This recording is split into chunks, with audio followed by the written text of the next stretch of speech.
Welcome to the United Cast. It's Entertainment Talks podcast for Man United and football. I'm your host Matthew, and today I'm talking about Manchester United's 1-0 win at home in the Premier League to West Brom. 1-0, we do get the 3 points. I can't sit here and tell you that we played well because we didn't. I can't sit here and tell you that we deserve the win because we didn't. Um, and I'm just going to say this. I'm not going to hold back on anything in this episode, and you'll see with a particular player rating later that I'm not going to hold back with anything in this episode. It's time for Ollie to go. It is. It just is. It's as simple as that. Because when you look at Ollie and you look at the tactics and the pretty terrible substitution decisions, how late players are coming on, the treatment of Donny van de Beek, it's terrible. And I haven't got like a Ole out agenda or a Poch in agenda or anything silly like that. I'm just analyzing the situation, and I can't believe some of the things that he's doing. It's just because if you would ask me, okay, is Ollie good? Is Ollie bad? Is he good enough? Is he not good enough for the job?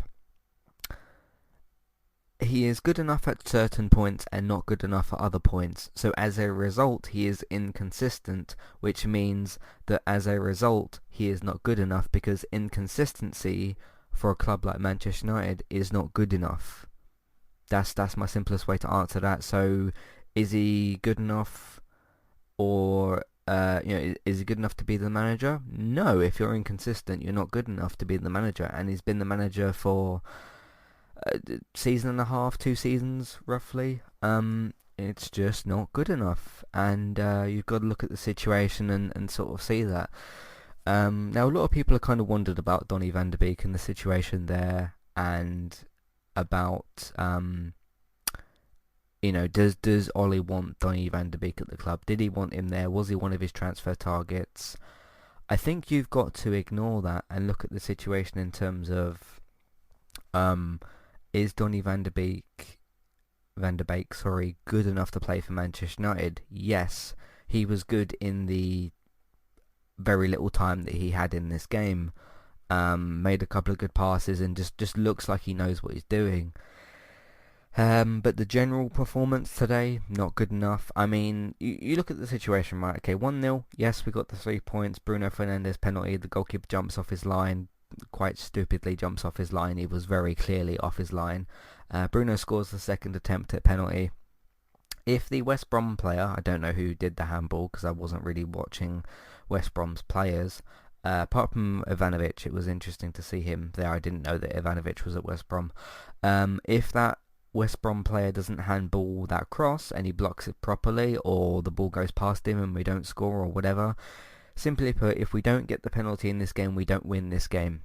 So if you take away that simple little moment in the game of the handball, we don't win this game, we don't get the 3 points, we don't get the win, we take away 1 point and the situation looks worse. That's the truth. That's just a fact. We didn't score any other chances in this game. It's not like if we win 4-0 or 3-0 and you think, okay, that one goal that we might not have gotten, there wasn't any other goals. Martial, I thought, was absolutely atrocious today. I'll be doing some player ratings later. I want to save a bit of the Martial discussion for that. Thought Tellez looked really, really good today. Just to move on to some actual positives, because I've been very negative so far. De Gea was brilliant today. Tellez was brilliant today. Fred was really, really good. Matic was alright. Fernandes was incredible again. Mata, not really the right fit for him with this game. But just the blatant, clear lack of tactics. I tell you what, there's a phrase that I've known for the, apparently short time I've been on this earth, 26 years, fly on the wall. I would absolutely love to be a fly on the wall in the dressing room, just to see what does Ole Gunnar Solskjaer say to this group of players when he brings out the board on the wall, or however he displays whatever tactics he's going to use. I'd absolutely love to be in that room Because there's two different things that happen in that room. First of all is the tactics of like, okay, you're going to do this, you're going to do that, you're going to move here and pass, and whatever it is that he's saying. There's the other thing about the team talk, just the general sort of boosting the players up. Both of those different conversations, what is he saying to these players? Because it isn't working. Now, if I look at this group of, because there's a lot of different, there's four different parts to Manchester United at the moment. The board, are they good enough? No, we know that that's a clear answer. They're too greedy with money, didn't back the manager in the transfer window. We know that. The coaching probably isn't good enough. Just the lack of general, just a clear lack of general coaching in the team is blatant. Certainly defensively, which is one of our biggest problems. The manager, I don't think Ollie is good enough, unfortunately. Look, he's a club legend, scored a goal in '99, won us the treble. Brilliant, great, but that was 21 years ago. Was it 21 years ago? Yeah, 21 years ago. Scored that. Cool, that doesn't make him a better manager though, and he's proven to me, at least to me, I've just come to the general conclusion, his tactics, his lack of good substitutions, his lack of good team selections at times, just the inconsistency there is not good enough. When I move on to the fourth one, players. Players in this team. Some of them stand out quite a lot often. Bruno Fernandes, clearly our best player. Telles is very good. De Gea makes a lot of good saves. Rashford's good at certain points. Fred's really, really good. Matic can do some good things. Mata's got experience. Martial can be good sometimes. When you look at this team player for player and then look at West Brom, we should have destroyed them, and we didn't. It's just, West Brom haven't had a win. I don't think they've had a win at home this whole season. I'll have a look at the table in a second. But when you look at that, and then you just look at the way that we performed today, it's just not good enough, the whole situation. So, but yeah, simply put, if we don't get the penalty in this game, we don't win. It doesn't happen. And yeah, I just agree with a lot of the questions about Ollie in the past about, okay, what's going on with Donny van der Beek and the selections there, and bringing him on really late and making really weird subs, and the tactics in this game of clearly playing two holding players. You're playing two holding midfielders at home to West Brom, who haven't won a game yet this season, at Old Trafford.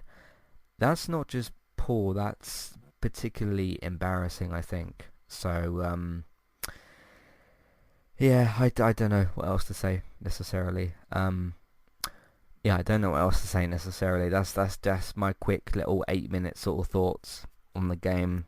But there was some impressive performances, and I kind of want to get to a player rating. So I'll see you for that in a minute. Hi there, and thanks very much for listening. Today I'm here to tell you about our two different affiliate links. The first of which is our Amazon affiliate link. That's where you can shop on Amazon. We can get a small cut of what you spend, but it won't cost you anything extra. So whether you're getting a gift for somebody else or treating yourself, or maybe both depending on the occasion, we can get a small cut of what you spend, but it won't cost you extra. You can find the link to our Amazon affiliate link in your show notes. The second affiliate link for today is our Kualu affiliate link. If you want to get started with a website and a domain name of your choice, you can simply sign up with Kualu using the link in the show notes. They also have a live chat support system that's in the bottom right hand corner as well. So if you need help with getting set up, Kualu will be able to help you with that as well. The links for both of these can be found in your show notes for Kualu and the Amazon affiliate link. If you would like to get the ad-free versions of Entertainment Talks podcast and support us along the way, you can simply sign up over on our Patreon page. You can sign up either as a creator or as a patron. There's no difference there for the time being, and you can get your ad-free podcasts over there. It's a great way to support us on Entertainment Talk and to get rid of the ads and get your ad-free podcasts. You can also support Entertainment Talk on Patreon at the $3 level tier. This gets you a chance to request a review from us of your favourite TV show or film, but it's one per month, so one TV show or film review per month. It's up to you which one you want to choose. We will watch a few episodes of the TV show that you choose, or of course if it's a film, we'll just watch that film and we will review that for you on that month. And then when it gets to the next month, you can request a new TV show or a film review of your choice. That's $3 level tier. That does also of course include your ad-free podcasts for the month as well. Thank you very much for listening and enjoy the rest of the show. But before we get into player ratings, I just want to do some housekeeping, tell you what else we've been up to on entertainmenttalk.org. Did a podcast today talking about The Last of Us HBO TV series. So not specifically about the game, although the TV show will be adapted from the game. HBO has officially greenlit The Last of Us TV show, which is going to have Craig something, the guy behind Chernobyl, and Neil Druckmann, the director of the actual game. They're going to be leading pretty much this show, and going to be doing that for HBO. And I picked out 4 reasons that you should be excited, or 4 reasons to be excited for the upcoming HBO Last of Us TV show. Won't be this year, obviously. Ellie and Joel, the main 2 roles, have not been cast yet, so we'll see what happens with that. But some very, very exciting news nonetheless. Did 2 episodes this week of Analyzing Television. The 5th one, I'm going to have to do these kind of backwards. The 5th one is talking about Disney Plus's weird reboot strategy. They have got a lot of reboots planned and kind of weird prequels and sequels and things like that. And I kind of talked about it as if it's a bit of a weird strategy considering what Disney owns and what they could do, what they are doing, but just the whole weirdness around their decision for these different reboots and things like that. So I talked about that. Speaking of Last of Us Part 2, I talked about how Last of Us Part 2 and Crash Bandicoot 4 did help me. Yes, you heard that correctly. Might seem like a bit of a silly thing possibly. You might wonder how a video game would maybe help someone or whatever. But I discussed what I meant by all of that on that podcast. There's no spoilers, by the way, for either of those games in that podcast, so you can just listen to that if you want to as well. The 4th episode for Analyzing Television, which I also did this week, talking about season and episode lengths of television. So what's a good amount of seasons, or what's a good length, for a season, how many seasons should you maybe have, and how long in the season should your episodes be. Talked about the advantages and disadvantages of certain things, comparing a couple of different shows and kind of taking things from there, so you can listen to that if you want to. Star Trek Discovery Season 3 Episode 6, one of the best episodes of the entire series. I covered that this week on Discovering Star Trek, so you can check that out. Gaming Talk this week, I talked about, me and Robert, talked about Next Gen is here. You can go and buy, if you can find one, a PlayStation 5 or an Xbox Series S or X. So we talked about that and kind of the new era of gaming that we're in now. And we talked about the Game Awards nominations, which both Last of Us 2 and Ghost of Tsushima are dominating the nominations. The Game Awards are on December 10th, so we talked about that. Walking Dead World Beyond Season 1 Episode 7, we're still covering that. Fear the Walking Dead Season 6 Episode 6, next week's episode, which is Season 6 Episode 7, will be the mid-season finale, so I've been covering both of those. And yeah, that's pretty much what we've been doing on entertainmenttalk.org and on podcast platforms. Let's go to player ratings. I'm going to give David De Gea a 10 because he didn't let any goals in, played really, really well, made a couple of incredible saves, and yeah, that's simply my reason for giving him a 10. He didn't let any goals in, made a couple of really, really brilliant saves, stopped us from drawing the game pretty much, because if you still put the penalty in the equation and we still score that goal, then yeah, David De Gea still helped us to win the game basically. Wan-Bissaka was a weird one today because I thought that his positioning wasn't very good, but when he was actually near the ball, tackling or on the ball, I thought he was actually really, really good. So other than his positioning, which is still very important for any player really, I thought he had a really good game actually. So I would have given him maybe something like an 8 or a 9 if his positioning would have been better. So I'm going to give him I'll give him a 7. I thought it was good when he had the ball, or when he was doing things right. He was doing things really well, but his positioning was just a bit odd. Lindelof and Maguire, I don't think that they were very good today. I know that we didn't let a goal in. There was that pass in the first half that just went through both of them. I'm going to give them an average 6. I don't think that they were terrible, but I don't think they were particularly great, so I'm going to give them an average 6. Alex Telles, I thought was brilliant.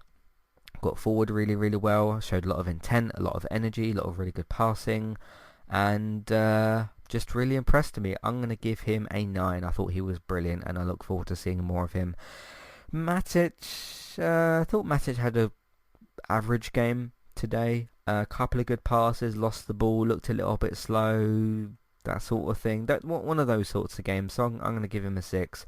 Fred, I still think Fred is our best central midfielder or holding midfielder, however you want to kind of put him. So I thought he was brilliant. I'm going to give Fred a... What am I going to give Fred today? I'm going to give him... I'm tempted to give him a 9. That feels a little bit high. I can't think of anything he did particularly wrong. So I'm just going to give him a 9 anyway, because why not? Mata, I thought Mata really struggled in this game. De Gea, by the way, is my man of the match. I've given him a 10. So I'm going to... Yeah, he's my man of the match. Mata...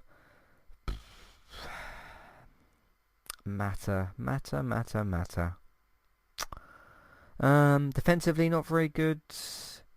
Attacking wise, okay. I'll give him a 6. Same as sort of Lindelof, Maguire. Had a better game than me. I'll give him a 6.5. He had a better game than Lindelof, Maguire, but not a great game. So I'll give him a 6.5. Bruno Fernandes, I'll give another 10 to. Had a really, really good game today. Scored the goal, of course. Could have had a couple of assists if Rashford and Martial could have scored. Always looking to create. Always really, really good energy. And another thoroughly good performance from him today. I'll give him a 10. Rashford, I've got to give Rashford a 6. Average performance. Did a couple of good things in the game. Hesitated maybe at certain points. Could have scored a goal. But just not quite good enough today. Just had one of them weird games where he got involved. He just didn't really do enough. And should have scored. So I'm going to give him a 6. And what I think is my lowest ever rating, I'm giving Martial a 1. Yep, I'm going to give Martial a 1, and I don't care. Because should have scored, was abysmal on the ball. I just thought he looked just terrible today. I really, really do. I don't know what he was doing at certain points in this game. There's 2 chances he could have scored, the one that was right in front of the goal. And I'm going to go ahead and say this because I want to. Cavani would have scored that chance. He would have scored that chance. That the one that was right in front of the goal. Point blank range.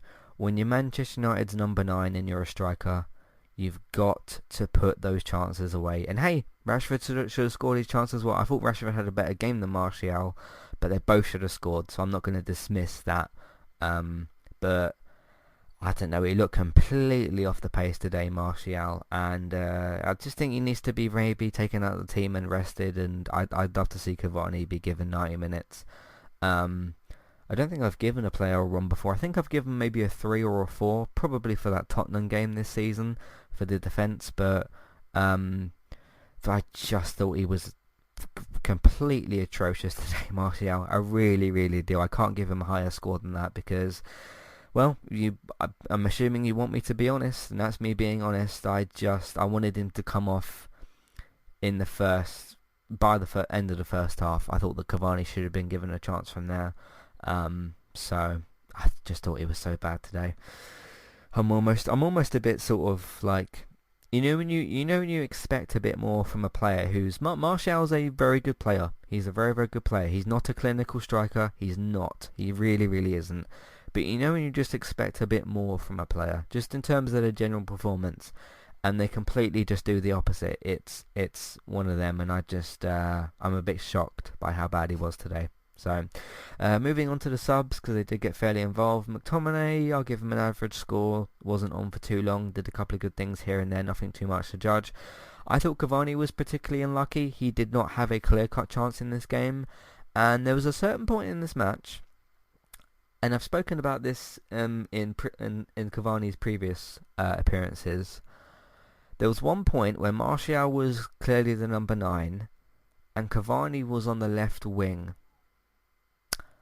I don't know if Cavani decided to go over to the left side of the pitch or if that's part of the tactics, but I don't know what that's about. I would never ever put Cavani out there. Cavani is a out and out number 9 type of striker. You would never put him anywhere else. Not like Martial. You can kind of put Martial maybe as a centre forward, maybe as a winger sort of thing. He's a little bit more of a flexible player like that. But Cavani's got one position and that's it. And I don't know what he was doing out on the left at certain points. But I thought it was a bit unlucky today. I'll give him a 6 as well, I suppose. Van de Beek looked bright, looked like he wanted to be there. Some great passing. Wasn't on for terribly long. I'm going to give him an 8. I thought he was good for what he showed. He needs, do you know what he needs? He needs at least 5 games in a row where he gets 90 minutes. He needs that. And one thing I've said before about Ollie's team selection in the midfield, which Van de Beek is obviously part of, the one, I think, I might have this wrong, but I think the one combination that Ollie has not tried is Bruno, Fred, and Van de Beek. And I've said that quite a few times, that he needs to try that combination. You've had Matic and Fred, you've had Matic and McTominay, you've had other players mixed in there as well. But usually our sort of midfield 2, not sort of counting Bruno because Bruno's number 10, is either Matic, Fred, or McTominay in some sort of combination, or maybe Pogba as well, who's sometimes in there and stuff. I would love to see Van de Beek play as a sort of box to box, Bruno as a number 10, and Fred as a sort of holding midfielder, or a sort of central midfielder. Don't be too worried about the defence. Just sort of play a bit more attacking, especially when you're at home to West Brom. I mean, goodness me, like, come on. But yeah, he's got to try that at some point. But ultimately, I felt like I was Ollie out before the Everton game, just due to certain results and performances this season and where we are in the league table. Speaking of the league table, I'm just gonna get that up in a second. I want him gone. I do. I just want us to move. I want us to move on to a manager who's making better decisions. Why is the table not coming up? That's very annoying. It's not loading. I just want him to make better decisions, and he's not. And it's just, it's particularly frustrating. It really, really is. Let's try and load the Sky Sports app here a second. More. I cannot get. Let me just type it in. Sorry for Premier League table. Okay, there we go. I got it. So Tottenham are top of the league. Then Chelsea, City, Leicester. That's very, very, very close at the moment. Points is like 18, 19, 18. 20, 18, 18, 17. We are... we're up to 9th, which is more acceptable. We still do have that game in hand, which is quite annoying against Burnley. We're on 13 points. 13, 14, 15, 16. We could jump into the top 5 if we win that game in hand. Depends on the other game that someone else has got in hand as well. But yeah, that's where we are in the league table at the moment. But we've got 1 win and 1 draw from home this season out of a few games, and it's just not acceptable. I want to see what Pochettino can do with these players, and hopefully he'll include Donny van de Beek more because he deserves it. I just really want to see whether it's Ollie that stays in the job or it's Pochettino that comes in. At least once, just try it. Just try Fred, Van de Beek, and Bruno. I just want to see how that can work. It's very attacking, but I don't know. I just like to see us try that. So we'll see. Anyway, what are your thoughts on everything today from Manchester United? What do you think of me giving Martial a 1? It is the lowest player rating I can give. I guess I can give someone a 0. It's still a number, isn't it? I'm not like doing a -1 or something. But I'm giving Martial a 1 for today. It feels a bit harsh, but I can't give him a higher score because I don't think he was better than that. And I just think he needs to be dropped for Cavani, and we can see what happens from there.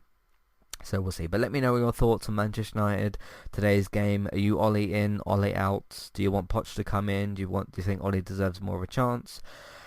What do you make of all that? Matthew at entertainmenttalk.org, Twitter eTalkUK does contact page and information in your show notes, so get involved, let me know what you think. If you want to hear more of what we do, TV, video games and films podcasts, and Manchester United ones of course as well, entertainmenttalk.org is where you can check out all of that. If you like what you've heard today and you want to support us and get more involved, that would be great as well. We are on Patreon. You can have a look at the $1 and $3 level tiers for ad-free podcast and review options. Word of mouth, you can tell people that you know about the website, the iTunes feed, or the podcast services, that sort of thing. Social media, you can do the same thing, but through Facebook and Twitter, or in different Facebook groups. If you want your up-to-date, reliable TV and film news, you can check out what David's doing over on Geektown, geektown.co.uk, Geektown Radio as well on podcast services, Geektown Radio episodes on Tuesdays, but check out geektown.co.uk. Over on the Twitch side of things, Bex is streaming daily at the moment over on Twitch. She does her Scream Saturday streams as well, and a bunch of other stuff. She streams daily, so check her out over there. That's Trista Bytes, Trista Bytes. If you want to see what I'm doing over on Twitch as well, eTalkUK, you can check that out as well. If you want to see how I would manage the Manchester United team, which is with the Fred, Van de Beek, Bruno combination, that's the combination that I play more often than not. I've changed it up a little bit now and again. You've got to play different players, but my main midfield on the PES Master League is Van de Beek, Fred and Bruno. For the most part, it works really well. So anyway, just want to see Ollie try that. But yeah, I'm streaming different games over on Twitch. You can check me out over on there, and look out for Let's Play Sunday episodes as well. Champions League game next. I think it's Istanbul. Is it Istanbul? Somebody on Tuesday. Champions League game. So I'll be back for that. Thanks for listening, and I'll see you next time. Goodbye.